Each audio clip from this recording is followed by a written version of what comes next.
My friends, your mental health, it has to be put on a pedestal. A pedestal. The reason why I say this is because I'm speaking from experience. It's so easy to get distracted, man. Look, man, I got the jazz playing in my headphones. It's all good. But it goes so far beyond that, man. Social media, getting caught up in that, getting caught up in the news and what's popular, and the poor food that's around us, and getting caught up in the gossip crowd and the FOMO, fear of missing out. In case you didn't understand the acronym, it's so easy to get away from yourself, to get beside yourself. A lot of people want to get out of their heads, so that's why we smoke that smoke, and that's why we drink that drink. But we never really allow ourselves to sit down with the darkness of it all, and quite literally sit down in the darkness and ask those thought-penetrating questions, those things that really pierce to the soul, And I think until we do this, we can't really start the process. And I think if your mental health is off, then you have to discard a lot of the external things. As much as I'm trying to put together a great body of work and keep putting myself out there, when things get too heavy for myself, I step away. I must step away. You must step away.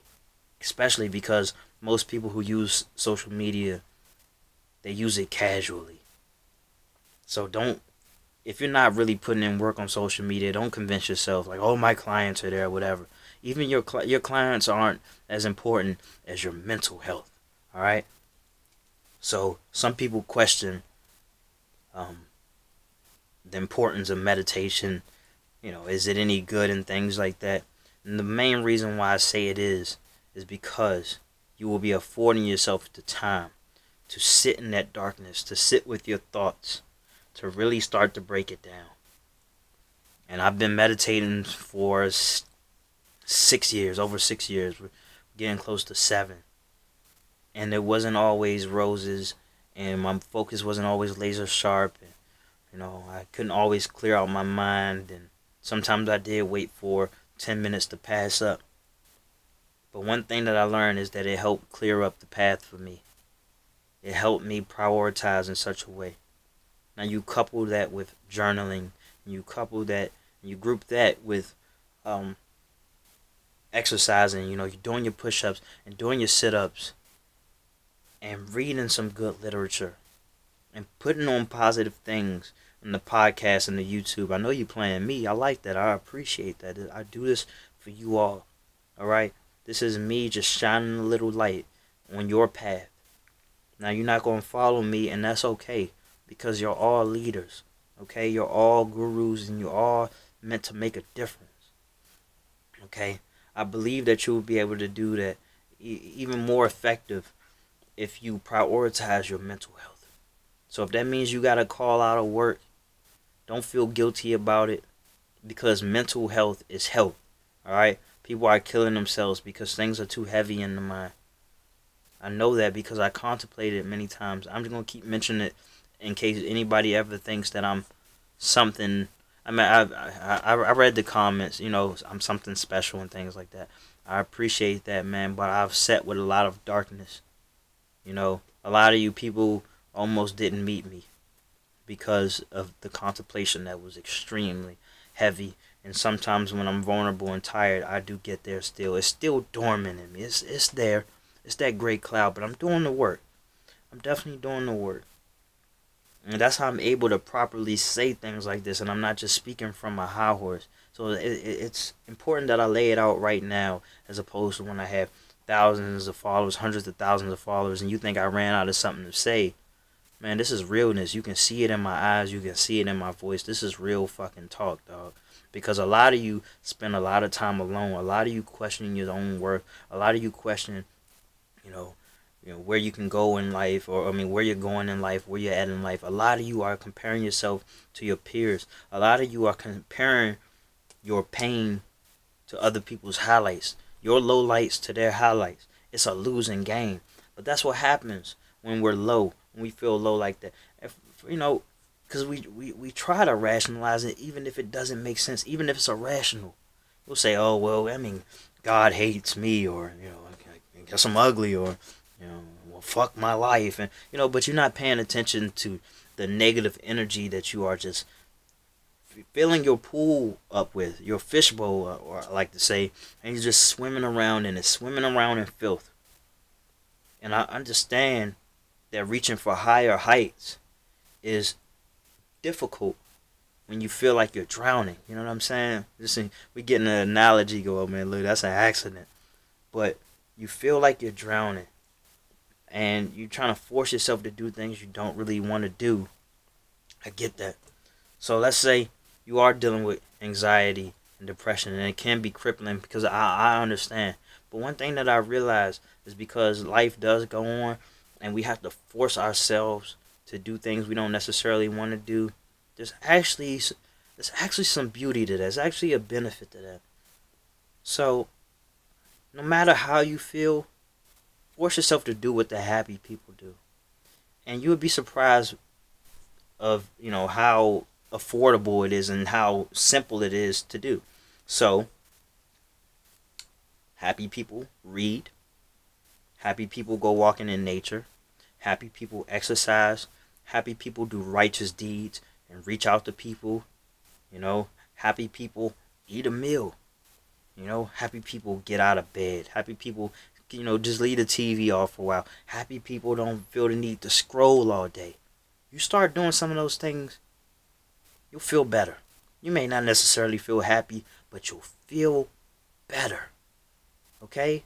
You do things for yourself. Okay? So if that means you gotta, get a manicure, a pedicure, you go to a sauna, you do the deprivation tank. I did that. I did that one time. Oh, guys, by the way, man, if you never did a deprivation tank, I mean, you gotta try it.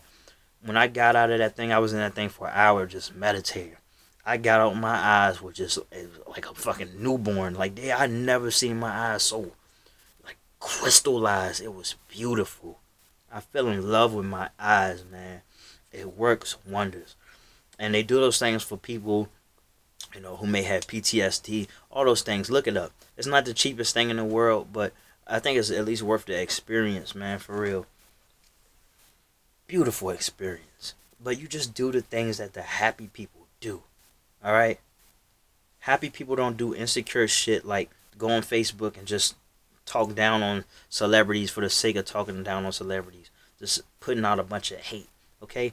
Happy people say positive things towards people and show appreciation and practice gratitude. All these things that you can do right now, no matter how much money you got, no matter how happy you are or how sad you are, it's in your reach.